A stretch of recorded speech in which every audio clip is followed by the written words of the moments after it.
Hey everyone, welcome to AMC Movie Talk for movie fans. I'm your host, Ashley Mova, and this is the daily show where we give you all of the latest news from the world of movies, plus a little bit of insight into what it all means. Leading off the show today is AMC Movie News Production Manager, Dennis Zen. Welcome everyone to another episode of AMC Movie Talk. I'm Dennis. I'm hosting for today in this week of, musical chairs for the hosts. But today the throne is mine. Yes. Also here today is AMC Movie News Senior Editor Amy Rose Eisenbach. Hey, good looking. Nice to be back.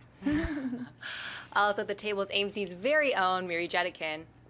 Thrilled to be here as always. Hello, everyone. And joining us via Skype land is AMC Movie News Editor-in-Chief John Campia. Don't get too comfy in that throne. Hey guys, yeah, I'm still out. I'm still kind of suffering from the cough a little bit here, so I figured, you know what? If I'm in my studio here at home doing this over Skype, I can just hit mute every time I need to hack and cough and wheeze. But really good to be back on the show today. Well, it looks like the showdown is over for the last couple of months. Both Captain America 3 and the upcoming Batman vs. Superman film have been scheduled to open in theaters on the same day of May 6, 2016. But now DC has announced they are moving Batman vs. Superman, which will now open in AMC theaters on March 25, 2016. Dennis, what do you think of Batman vs. Superman shifting release dates? Well, we've been talking about this for a while. This game of chicken that Marvel and DC have been playing, who's going to move off the date. We've always said that it was going to be DC, and it was because they know they have more to lose. Yeah. Marvel just released Guardians of the Galaxy, non-sequel, previously unknown property that killed at the box office, which means DC looked at that and was like, yeah, I think we're going to move our dates because they don't want to lose any of their money or any of the hype behind something that's supposed to be monumental, Batman versus Superman. Amy Rose, what do you think? Yeah, I mean, we knew this was going to happen as well, and the only direction they were allowed to go was to move it up. They could not move it back. That would instill more fear and less confidence in the fans, and I mean, really, it hurts both of them. So Marvel's chuckling right now, and DC is just like, now we really have to step it up even more because, the pressure is on, but it was the right move. It hurts both. I mean, the diehard fanboys are going to see both films opening weekend, period. Yeah. But, the ones in between would probably choose one or the other. So they're both really happy, but can't say I'm too surprised about it. Mary?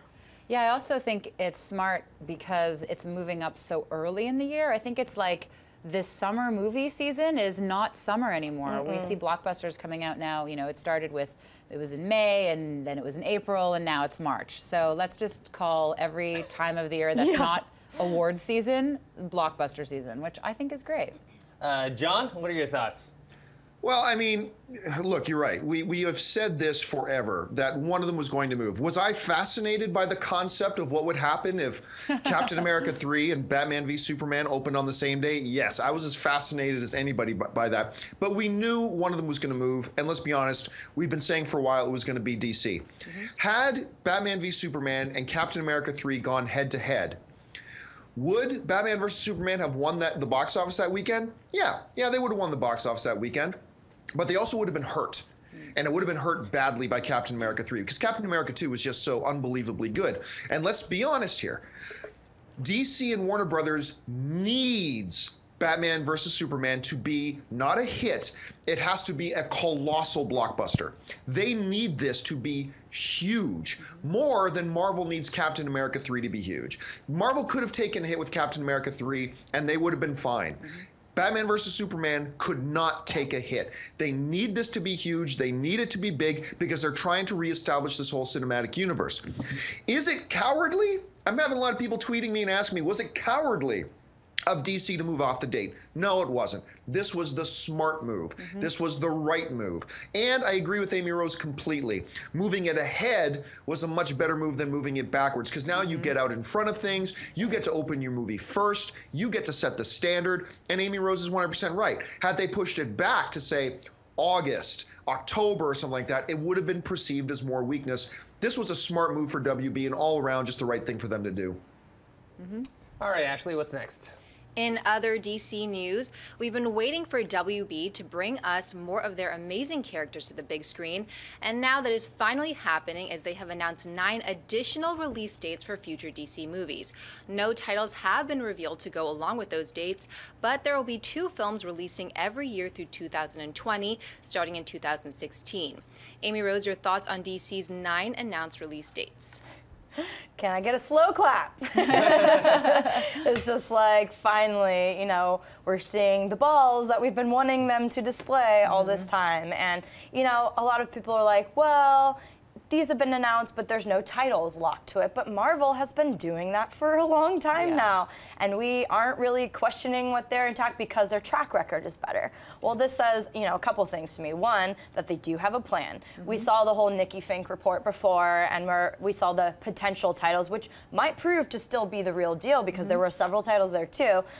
So I do think a lot of those will be on the list. Maybe they'll swap for a couple to keep it interesting.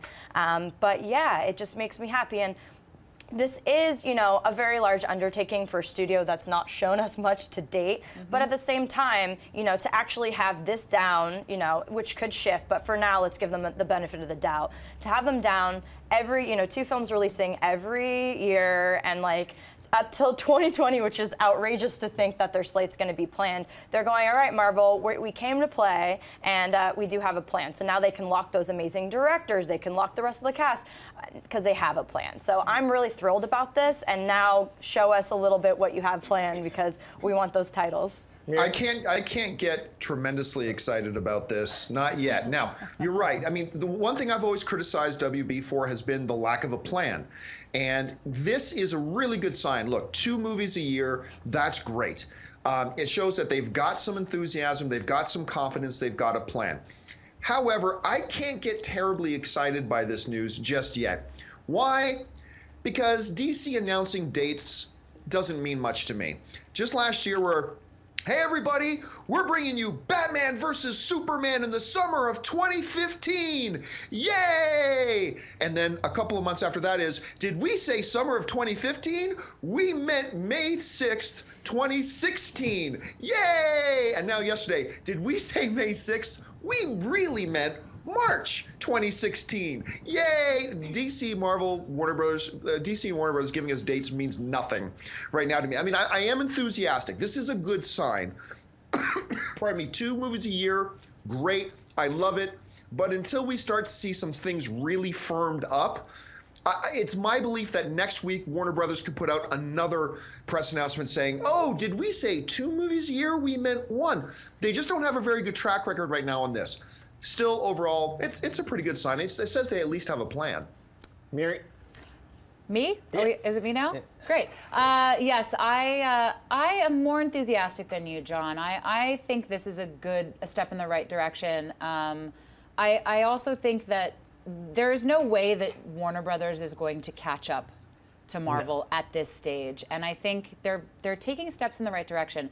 I've actually found that all the news that's come out about Batman v Superman, I've been excited about. I've loved the imagery that's been released. I think it's looking cool. If they can sort of keep going on that trajectory of mounting excitement, it could be a very good thing. I think it's nice that they're letting us know that they do have a plan. It's like Battlestar Galactica. I keep thinking of that. And they have a plan. They're like Cylons. But I'm very excited. Cylons. Yeah.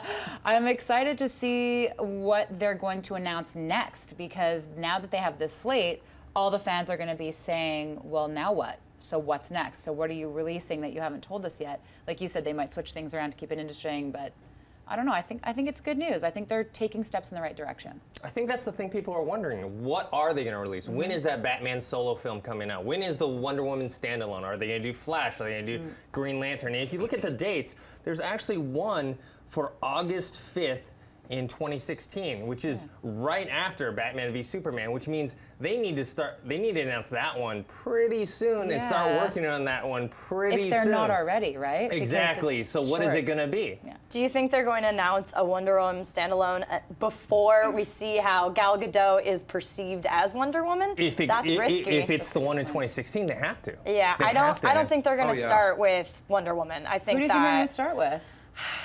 I don't know who they'll start with. Maybe a Batman standalone, because that would make a lot of sense in terms of the biggest cash cow of the studio right now. But is that risky to start after we still have the amazing Nolan trilogy? So it's hard, but I don't think they're going to go with Wonder Woman first, because there's so much controversy surrounding her, and I think they want to see how she tests with audiences before banking on her as a solo film, because if she doesn't test well, they're going to replace her. I mean, why wouldn't they, you know? So yeah, and I think it's important to keep in mind that really being right at the beginning of this new cinematic universe, they have the flexibility to do that. What I find more interesting here is this, is in this whole, you know, I did that that editorial video the other day about how, you know, Guardians of the Galaxy proves that Justice League didn't need individual standalone films. A lot of people still very upset that DC is going this way with Batman v Superman to start, instead of starting with a Wonder Woman solo film and whatever.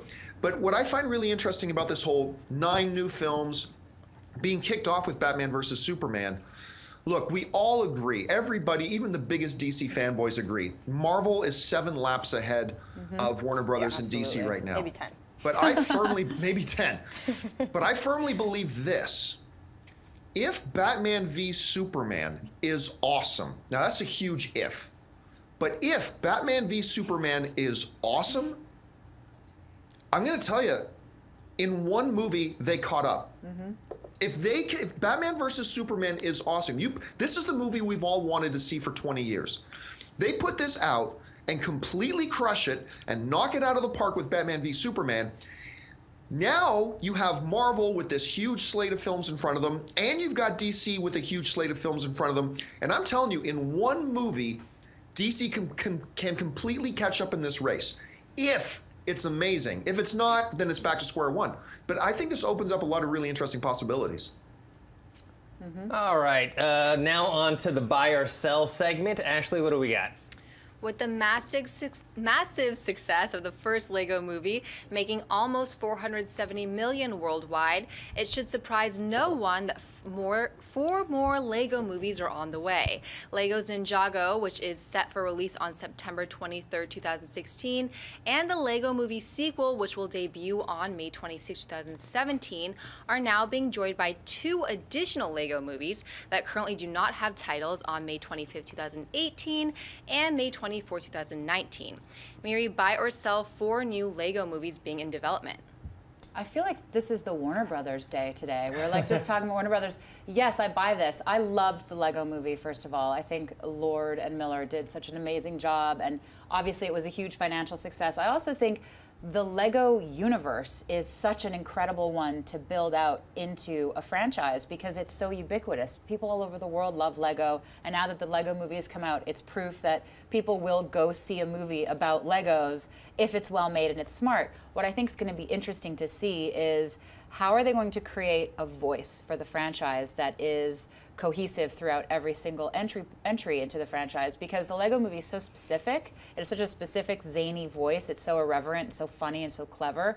How are they going to carry that through a Ninjago, which is a very different world? It's a very specific world, and I know little boys under the age of 6, I don't know one that isn't super stoked on Ninjago. So they do have to kind of pay a little bit more attention to the ins and outs of that and make the movie speak to that more maybe directly than the Lego movie, where they had more creative freedom and could kind of tell any story they wanted. So I'm really curious to see how they're going to manage the voice of the franchise as they roll out all these films, but I definitely buy this concept. Amy Rose? I'm kind of torn on this, not because I didn't love the Lego movie. Everything really is awesome, and I loved it, and it was charming, but I would not necessarily be as interested in all of these films if we didn't have Miller and Lord attached to them right away. And so I think that, you know, sometimes announcing this shows a plan, like we just saw with DC, because that's such a rich universe, and so is this. I'd love to see a Star Wars Lego. I mean, there's so much they could do with it. But right now I feel like it's just a little greedy to capitalize on this amazing film that took everyone by storm. I wasn't that excited when it came out, and then I was like, this is great. I'd rather know who is attached to them before you just throw a release date without knowing anything attached to that for now. Will I go see these? Probably, and I'll be really excited about them. But I can't say that 4 out of the gate is, you know, not a little, it feels a little too hungry for me. I'd rather know 1 with the 2 faves directors returning, and then go from there, even if they have a plan, than just announce it out of the gate. So for now, I'm hesitant, but I'm sure it will turn out okay. John? To quote Michael Douglas, greed is good. Greed works. But honestly, but at the same time, I'm going to have to sell this for now. And I'm going to eat my words later. I'm completely sure of that. But the one thing, as much as I love the Lego Movie, and it's still in my top 5 favorite films I've seen this year so far. It's surprised us all on so many different levels. I have a feeling, and I could be wrong here, but I have a feeling that the novelty of it may wear off and may start to wear thin. And like Amy Rose said, my bigger concern comes about, well, what's Lord and Miller's involvement going to be in the overall Lego development? Because I believe they were such a big part of why that first film was so good. So yeah, I loved it, but I'm a little bit worried that the novelty for me could wear off eventually, and it might just become a little bit gimmicky. I don't know that that's the case, but until I see their next movie, I'm going to be a little bit hesitant about it. So for now, for me, it's going to be a sell. I'm going to buy it for now. I, like all of you guys, love the Lego Movie. It's one of my favorites of the year. I am sad that Miller and Lord are not coming back. They are producing Chris McKay, who's the animation supervisor for the first Lego Movie, is going to be directing the second one, so hopefully he keeps up that spirit. I'm really wondering, I guess, waiting for Ninjago to come out, because I want to see if there's a quality drop-off. Because, okay, we know they're going to funnel all the money and hopefully all the resources towards the Lego Movie sequel itself.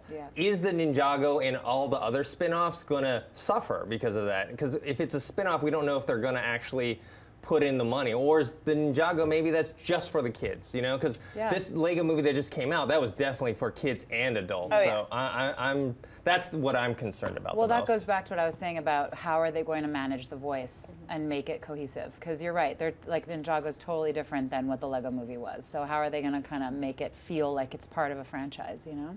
We'll see. All right, Ashley, what's next? Robert Zemeckis has officially wrapped production on his upcoming movie, The Walk. The film is a true story based on Philippe Petit's book, To Reach the Clouds, starring Joseph Gordon-Levitt as the young dreamer who dared the impossible, an illegal wire walk between the World Trade Center towers in 1974. John, buy or sell The Walk? I gotta buy this. I think, first of all, these true stories about these remarkable events in history always get me. You attach a name like a Joseph Gordon-Levitt to play this. Look, Levitt is doing some really, really cool things right now because he is in a place in his career where he can pretty much do any kind of film he wants. And I'm sure there are a lot of studios sending him a lot of scripts. And I really like right now that he is taking these types of roles that are not just stretching him as an actor, but showcasing his talent to us as the public. And I think doing a film like this is a really good fit. Add Zemeckis to that, who can deliver some really quality, good, original, imaginative stuff. This sounds really good to me, so for me, it's a buy. I'll buy it as well. I think this is the same true story that the documentary Man on Wire is about, which I have on my Netflix queue that forever. I still haven't watched it. It's so good. I'm afraid of heights, so it's like one of those things I'm like, I am too, but it's really You're good. going to love it. You're going to love it. It's great. Okay. You gotta see it. So, yeah, and then combine that with Joseph Gordon-Levitt, who I'm a big fan of. Zemeckis, I had mixed feelings about his last movie, Flight. But, you know, he did Back to the Future 1, 2, 3, Castaway, Forrest Gump. So I'll give him the benefit of the doubt. Amy Rose? Yeah, I'm gonna buy it. I am a fan of his work. You know, there was still something in Flight, even if it missed, and it did miss for me as well. But I could see what they were going for, and Denzel. I mean, yeah. But yeah, Joseph Gordon-Levitt. I think John, you nailed it. He can do anything he wants in his career. I mean, we talked to him about Don John, you know, when he was directing that, and why he waited this long, because he wanted complete creative control, and I really respect that. And I think that's where he's at in this state of his career. I have to admit that picture looks a little creepy of him. I love him, and he's a beautiful man and so talented, but that picture is a little creepy. But I am very fascinated with this history.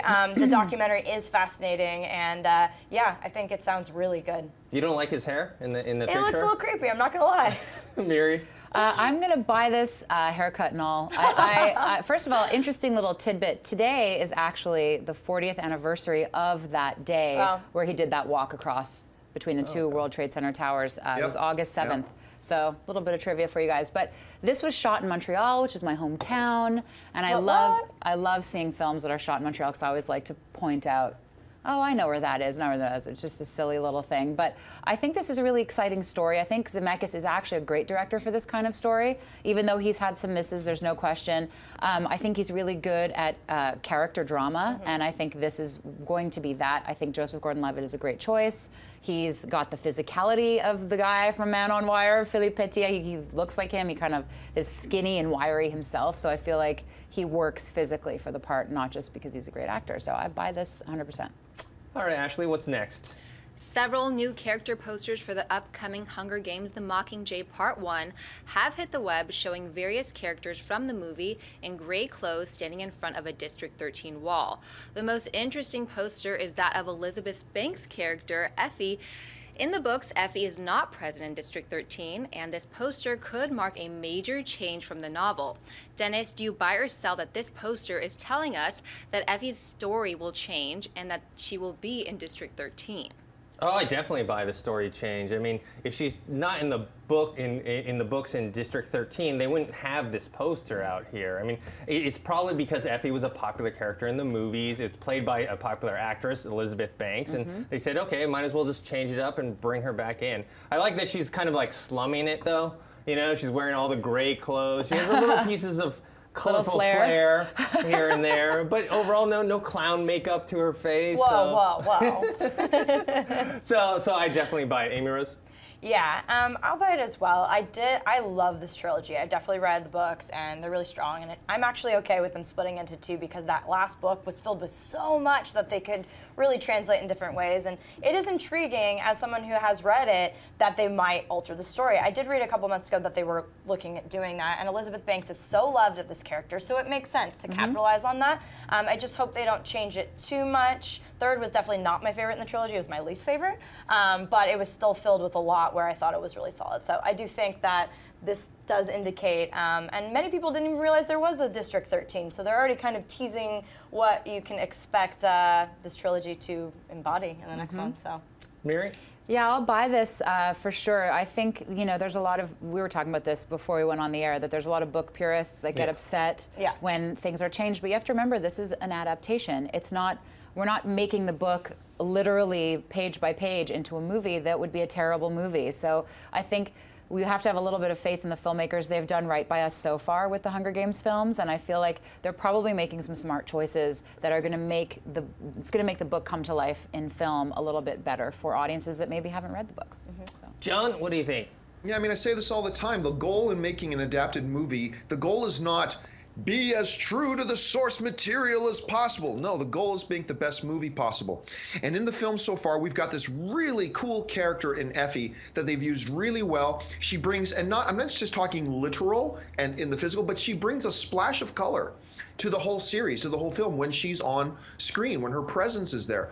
You're right, we got an actress like Elizabeth Banks, and there's a connection between Katniss and Effie, and I think it makes sense that you bring her in. And I agree with Amy Rose about the fact that the third book in the series is the weakest. I'm actually not a fan of the third book much at all, and I think giving Effie an expanded role in the film, I think will make the film a better film. Will it make it less true to the book? Yes, but I think it'll make it a better movie, so I'm all for this. I buy it. All right, guys. So before we get into mailbag, just a reminder that we're taking live viewer questions at the end of this show. You can tweet us at AMC Movie News, and we'll take those questions after we do mailbag. So what do we got, Ashley? Felix Gomez writes, I've got a question regarding how much presence GOTG will have at next year's Oscars. In my opinion, GOTG is the reason why I go to the movies. Great fun, script, visuals, and amazing soundtrack. Could GOTG be nominated to some of the following categories? Best Makeup, Best Visual Effects, Best Cinematography, Best Production Design, and Best Sound. I really do think this movie deserves at least a nomination for all these categories. What do you guys think? Well, if you're not hip and you don't know what GOTG is, it's Guardians of the Galaxy. In terms of the nominations, some of them maybe cinematography, no way. It's near impossible that it's going to get nominated for cinematography, but some of the other ones, visual effects, makeup, production design, sound, possibly. Visual effects, I still have Dawn of the Planet of the Apes as a front runner. So, I don't know. John, what do you think?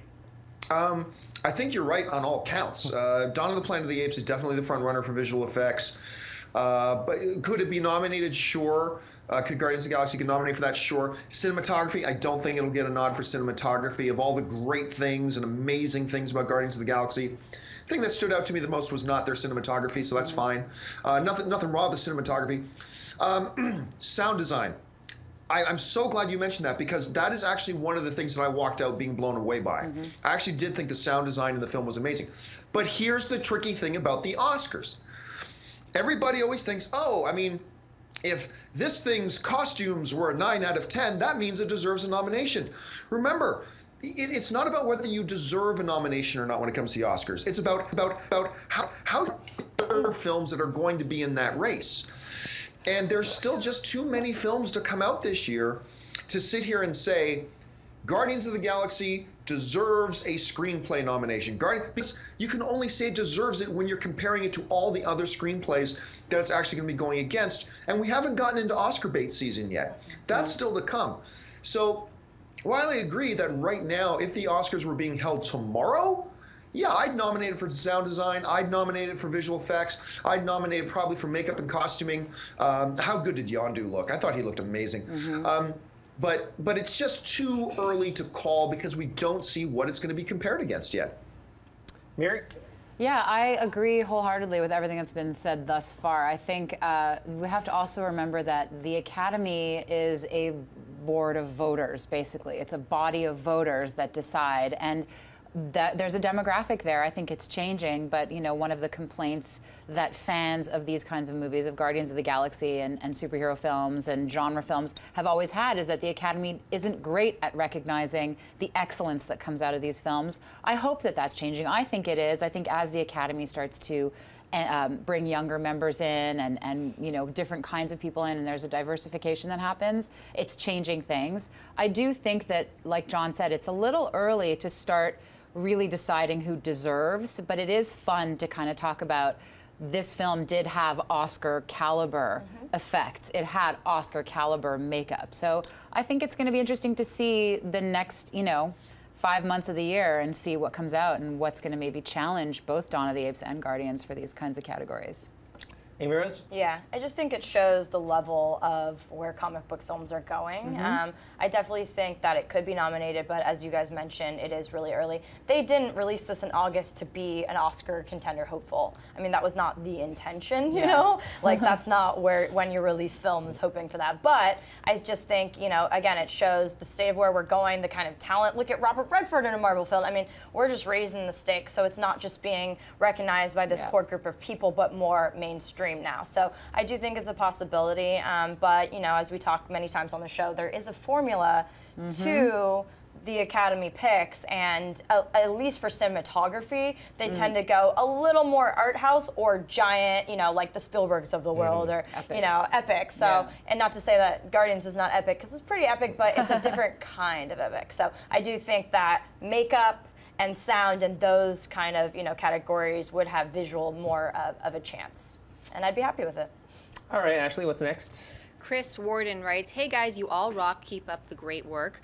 My question is, what constitutes a movie being a bomb or a flop? For example, both Adam Sandler's Blended and Seth MacFarlane's A Million Ways to Die are widely considered to be two of the biggest bombs of the summer. But when I looked into it, Blended more than tripled and A Million Ways to Die more than doubled their production budgets of $40 million. How can they be considered bombs or flops if they either broke even or made the studio money, even though the critic reviews were not favorable for either of them? Thanks. John, you want to take this one first? When you're talking about what a bomb is, that's always an interesting question, because it depends on what you're defining a bomb by, right? Because look, we look at a movie like John Carter. John Carter makes, you know, over like $200 million, close to $300 million worldwide. There are a lot of filmmakers who would cut off their legs to have a movie that makes $300 million worldwide. But when you put it in comparison to how much did it cost the studio to make and market it, and it ends up losing them tons of money, then you call that a bomb. I hesitate to call it a bomb or a flop.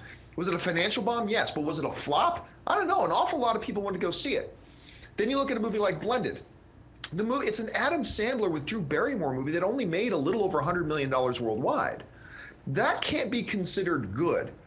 But from a financial perspective, it still managed to eke out a little bit of a profit.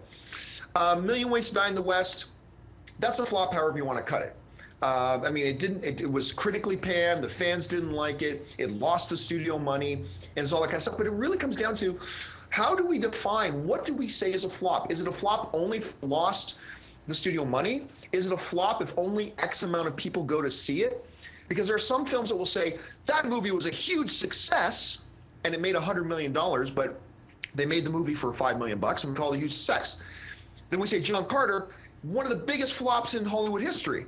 But it made almost $300 million, like 3 times the amount of people went to go see it than the first movie that we talked about.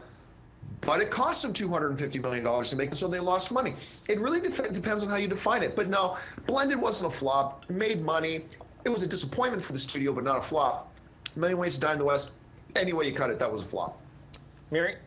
Yeah, I think in addition to what John said so well, there's also, production budgets aren't all that is spent on a film. There's post-production, there's any kind of reshoots that have to happen, there's marketing, there's the print and advertising budget. So I think when we look at a film as being a commercial flop or failure, I think it's more than just based against the production value or the cost of production. There's so many other costs that have to be considered that inflate the budget of a film. And you know, I think the critical reaction is also very important to look at. You know, if a film doesn't do well commercially and it doesn't do well critically, really doesn't do well, then it's a failure. But if, you know, the critics love it and it just didn't quite make what it should have made, I don't know if I'd consider it a flop. It's an interesting question because it is like a linguistics question. What do you consider to be a flop or a bomb or a failure? Yeah. So. Hey, Miros? Yeah, I think there's a lot of, you know, things that contribute to what we deem that, and it also varies per person, per this. I do think like the biggest definition of it would come down to production versus box office, how much it costs. If it makes its money back or doesn't, that's usually a really big deal. Even if it opened fairly strong, but it costs $500 million, that's going to be considered a flop. And critical acclaim. Million Ways to Die in the West, by most people's standards, was a real big disappointment, especially after Ted was so brilliant. And, you know, box office opening that first week, because a lot of times, you know, international season, everything can help it get that number back. But initial fan reception and initial box office reception over that first weekend, which is what usually matters the most to studios initially, like how many people are running to the theater to see it, if that is really low, much lower than expectations, Hercules, for example, people, you know, generally consider that a flop, even if over time. But then you look at Amazing Spider-Man 2. That wasn't a flop. That made a lot of money, even though people mostly didn't like it. A lot of people I know out there like it, and you're not wrong. That's great. Enjoy it. But a lot of us did not like it. So there are many things that contribute to what we deem a flop. Yeah, I think it's all about perceptions and expectations. And like you said with Amazing Spider-Man 2, it's perception-wise, people are thinking a lot less of it, even though it made a ton of money. And they're like, what are they going to do with the franchise? Oh, my God. But it made a lot of money. And so I think the same thing applies to these movies. I mean, with Blended, you know, maybe they were just expecting more from it. And they definitely were expecting more from A Million Ways to Die in the West. And that didn't do very well. So domestically, too. We look at things domestically in the U.S. because sometimes a movie will either do poorly or do okay here, and then internationally it does really well. Exactly. And then, but we don't really hear about that. We just think about how it does here in the U.S. So. Well, clearly, I mean, Guardians of the Galaxy was a flop. Yeah. Just kidding. I mean, yeah, it's interesting to look at what is absolutely a success. I like those stories because I like success stories. Yeah, girl. All right, guys. So now on to the live question portion. We have a limited amount of time right now, but Ashley, what do we got? Trevor writes, what's an oddball actor team up you guys would want to see? My pick would be Shia LaBeouf and Nick Cage team up. Wow. Anyone got anything here? Stories that have gone around about that cop movie they did. I want to see Kevin Smith and Bruce Willis in a film together. That's I don't want to awesome. see if they actually kill each other. Well, we just heard of a real oddball one happening with Elijah Wood and Vin Diesel. That's pretty oddball, so that's pretty spectacular. Oddball. Yeah, I can't think of anything off the top. It's It's pressure when we have such little time. Yeah, I mean, Nick Cage with anyone. Yeah, pretty much Nick Cage with anyone. Yeah. All right, what's next? Luis Garza writes, do you think Pixar will come back as a powerhouse with Inside Out? Yes. Yeah. Yeah, no doubt. I mean, look, there are a few of us who've had a chance to see like 5, 10, 15, 20 minutes of the film. This is going to be a very, very special movie. Like, keep your eyes open for it. There's a reason why there's a little bit of a gap in between their films right now. Inside Out is going to be a real special film, and I think it's going to reestablish Pixar at the top of the mountain again, and I just cannot wait to see the full thing. Me too. I'm excited. You guys have anything else to add? No, I think Just excited. I am excited. Yay. Yay. Another question? All right, James Murray writes, 10 to 20 years from now, Matrix remake / reboot, yay or nay? Nay. Nay. Maybe in like 20 years. It'll happen. It'll happen. There are some reports going around that Warner Brothers and the studios were looking at doing it imminently, like within the next 2 to 3 years. And I don't believe those reports at all. But 10, 15 years from now, I think it's a property they'll revisit. I really do. Whether they should or not is another question, but I think they will. Yeah, my nay is for should they. They probably will. But Yeah. personally, I don't think so. Look what the Wachowskis did with the first film compared to the next two. Oh, yeah, though, we don't- and yeah. like they just fell flat to me. Again, some of you might really like the trilogy, but to me, the magic died after the first one. Yeah. So if it's not an all-encompassing strong trilogy in many people's eyes, then why even remake it? Do something else. Whenever I think of those sequels, I just think of like Underground Mud Rave. That's like the only thing I can ever think about. Oh, when that I scene think is about it. terrible. Terrible. Painful. I remember seeing that in the theater and just looking to the people that I was with, and I was like, what are we watching? Really? This is the What you guys Matrix? are talking about? That scene was the best scene in the entire trilogy. Because there's beautiful naked women everywhere. Yeah, go for it. Favorite. The tribal. All right, Ashley, one last question. All right, Mariah Pucha writes, which Guardian would you pair up with in a zombie apocalypse? Well, obviously Drax, No, I because he have my back. I mean, he's not necessarily my favorite of the company, but in a zombie apocalypse, and he kind of blends in. I think Groot, because he could build one of those tree. Well, I'm not going to say anything for people who haven't seen it. He's a tree. I don't know. I say Groot. I am Groot.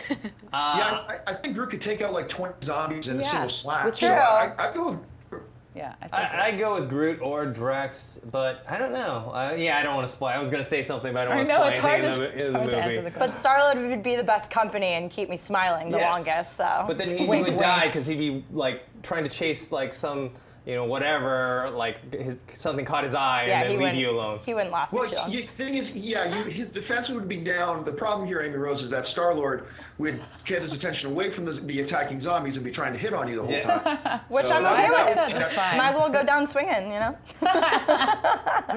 All right, guys, so that's it for this episode of AMC Movie Talk. I would first like to thank the person to my right, Amy Rose. Where can people find you? Amy Rosie on Twitter and Instagram. Thanks. And the lovely Mary. You can find me on Twitter and Instagram at Mary the Jedi. And also, we have beamed in from somewhere in the future, I think, the great and powerful Oz. John, where can people find you? You can find me in the Emerald City, and you can find me on all the various social media networks at John Campias. It's good to be back on the show. Yay. And our lovely host, Ashley. Where can people find you? Twitter, Instagram at Ashley Mova. Have a good one, guys. And you can find me on Twitter at ThinkHero or Instagram, Dennis.tzeng. Thanks for watching today's episode. Make sure to subscribe to our YouTube channel youtube.com/AMC Theaters, and we'll see you guys tomorrow. Hey everyone, if you liked this video, click that thumbs up button and make sure to subscribe to our AMC Movie News YouTube channel. It's free and helps you stay up to date with all the latest movie news, as well as our daily AMC Movie Talk show. Also, make sure that you follow us on Facebook and Twitter to stay up to date with all of our special promotions, contests, and prize giveaways.